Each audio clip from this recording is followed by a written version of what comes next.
ایک امام کو اسکول ٹیچر نے کہا کہ آپ کی تنخواہ کیا ہے؟ امام نے اس سے پوچھا آپ کی کیا تنخواہ؟ اس نے کہا میری تنخواہ تو 60,000 ہے۔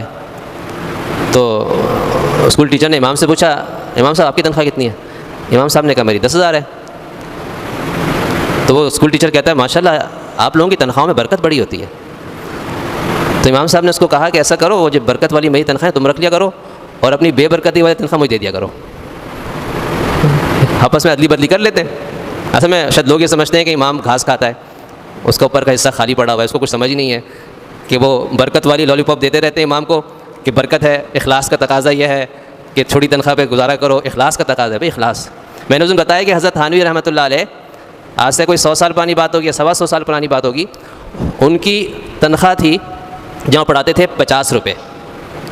10 مہینے کے بعد ان کے پاس 500 روپے جمع ہو گئے، تو انہوں نے فرمایا اپنے والد صاحب کو کہ میرے پاس حج کے پیسے جمع ہو گئے اور مجھ پہ حج فرض ہو گیا، میں حج پہ جا رہا ہوں۔ 10 مہینے کی تنخواہ حج کے خرچے کے لیے پوری ہو رہی ہے۔ اس وقت حج ہو رہا ہے 12 لاکھ میں، تو گویا کہ ایک مہینے کی تنخواہ کتنی بنتی ہے اس لحاظ سے؟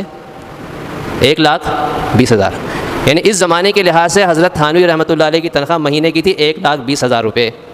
آج کسی امام کو 1,20,000 روپے تنخواہ دیتا ہے کوئی؟ سال کی ہوتی ہے پوری، میں خیال سے سال کی تنخواہ 1,20,000 ہوتی ہے، مہینے کی تو نہیں ہوتی۔ جیسے وہ بادشاہ کا ہاتھی تھا نا، وہ روتا نہیں تھا، تو اس پر جو ہے وہ بادشاہ نے اعلان کیا کہ اس کو رلائے انعام دوں گا میں، تو لوگوں نے بڑی کوشش کی اس کو رلانے کی، کوئی رلانے کو کامیاب نہیں ہو سکا۔ ایک مولوی صاحب ہے، اس نے کان میں ایک بات کہی، ہاتھی پھوٹ پھوٹ کے رونے لگا۔ لوگوں نے بادشاہ کو بتایا، بادشاہ سلامت ہو، تو ایک مولوی صاحب نے اس کو رلا دیا، کوئی رلانے کو تیار، کوئی رلا نہیں سکتا تھا، اور وہ اتنا رو رہا ہے کہ خاموش ہی نہیں ہو رہا ہے۔ تو بادشاہ نے مولوی صاحب کو بلایا، مولوی صاحب آپ نے کیا اس کے کان میں منتر پڑھ دیا ہے کہ وہ اتنا رو رہا ہے کہ چپ ہونے کا نام نہیں لے رہا ہے؟ تو مولوی صاحب نے کہا کہ میں نے اپنے اس کی تنخواہ بتا دی ہے، اس کو میں نے اپنی تنخواہ بتا دی ہے مسجد کی، تو اس کی وجہ سے وہ یعنی ہاتھی بھی متاثر ہو رہا ہے امام کی تنخواہ سن کے۔ میرا ایک ساتھی ہے بنگلہ دیش میں نے اس سے پوچھا بنگلہ دیش میں کیا تنخواہیں امام کی؟ تو کہتا ہے جو غریب سے غریب علاقہ بھی وہاں بھی امام کی تنخواہ 50,000 سے کم نہیں ہے۔ میں نے کہا کراچی میں امیر سے امیر علاقے میں 50,000 نہیں ہے، اور جو اچھے علاقے وہاں 1 لاکھ کم سے کم تنخواہ ہے امام کی۔ کہتے ہیں وہاں پر بھی اماموں کی تنخواہیں بہت کم ہوا کرتی تھیں، لیکن وہاں جو خطیب حضرات ہیں انہوں نے جا کے جو ہے نا اس چیز کو اتنا اجاگر کیا معاشرے کے اندر کہ اب وہ سب کا ذہن تبدیل ہو گیا۔ اب انہوں نے کہا کہ امام بھی جو ہے نا اس کا بھی وہ بھی کھانا کھاتا ہے، کنکر وغیرہ نہیں کھاتا ہے، سمجھ گیا نا، یا صرف ہوا خوری پہ گزارا نہیں کرتا ہے، اس کے پیٹ کے اندر بھی کھانا ہی جائے گا تو زندہ رہے گا، صرف ہوا جانے سے زندہ نہیں رہتا ہے۔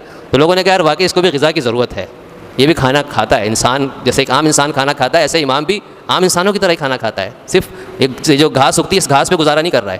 تو پھر لوگوں کے اندر کچھ شعور آ گیا اور واقعی یہ تو جو ہے ہونا چاہیے۔